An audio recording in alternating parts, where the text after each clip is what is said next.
Hello friends, हम लोग IPC nomenclature को देखने वाले हैं। नोमेनक्लेचर का क्या सिस्टम होता है, कैसे करते हैं। तो सबसे पहले मैं यहाँ पर फॉर्मेट लिख चुका हूँ, जिसमें प्रीफिक्स है, वर्ड रूट है, इसको रूट वर्ड लिख सकते हैं। अब जो सफिक्स होता है, जो प्रीफिक्स होता है वो दो टाइप्स का होता है, प्राइमरी सेकेंडरी प्रीफिक्स होता है और प्राइमरी प्रीफिक्स होता है। यहाँ पर जो सेकेंडरी प्रीफिक्स होता है, यहाँ पर इंस्ट्रूमेंट लिखे जाते हैं जो अल्फाबेटिकल भी आर्डर के साथ पोजीशन के साथ लिखे जाते हैं, जिस पोजीशन के कार्बन पर जुड़े होते हैं उस हिसाब से। और यहाँ पर जो प्राइमरी प्रीफिक्स होता है वो साइक्लो कंपाउंड के रूप में लिखा जाता है।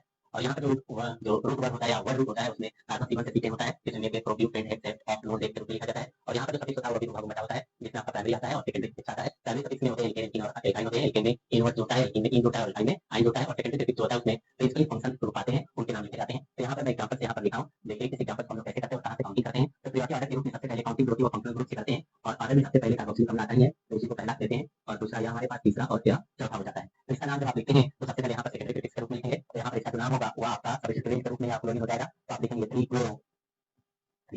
फिर उसके बाद आप देखेंगे यहाँ पर प्राइमरी प्रीफिक्स नहीं है। फिर उसके बाद नंबर ऑफ कार्बन को देखेंगे, आप कितने कार्बन है। तो आप नंबर ऑफ कार्बन को देखिए, यहाँ पर कितने हैं, 4 है, तो आप लिखो ब्यूट ब्यूट। फिर उसके बाद आप देखेंगे प्राइमरी सफिक्स को देखेंगे यहाँ पर। तो यहाँ पर जो प्राइमरी सफिक्स है वहाँ पर ई है और दूसरे का जुड़ा हुआ है, तो आप लिखेंगे 2 इन और यहाँ पर लास्ट में लिखेंगे 1 वही एसिड, 1 वही एसिड हो जाएगा। लिखते हैं 1 वही एसिड हो जाएगा। कुछ इस प्रकार का नाम हो जाएगा।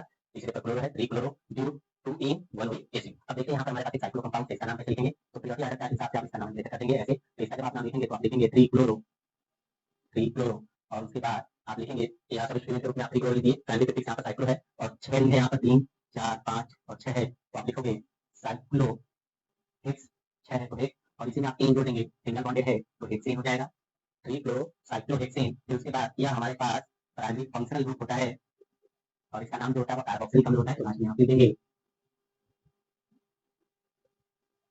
कार्बोक्सिलिक एसिड, इस प्रकार से। तो thank you so much guys.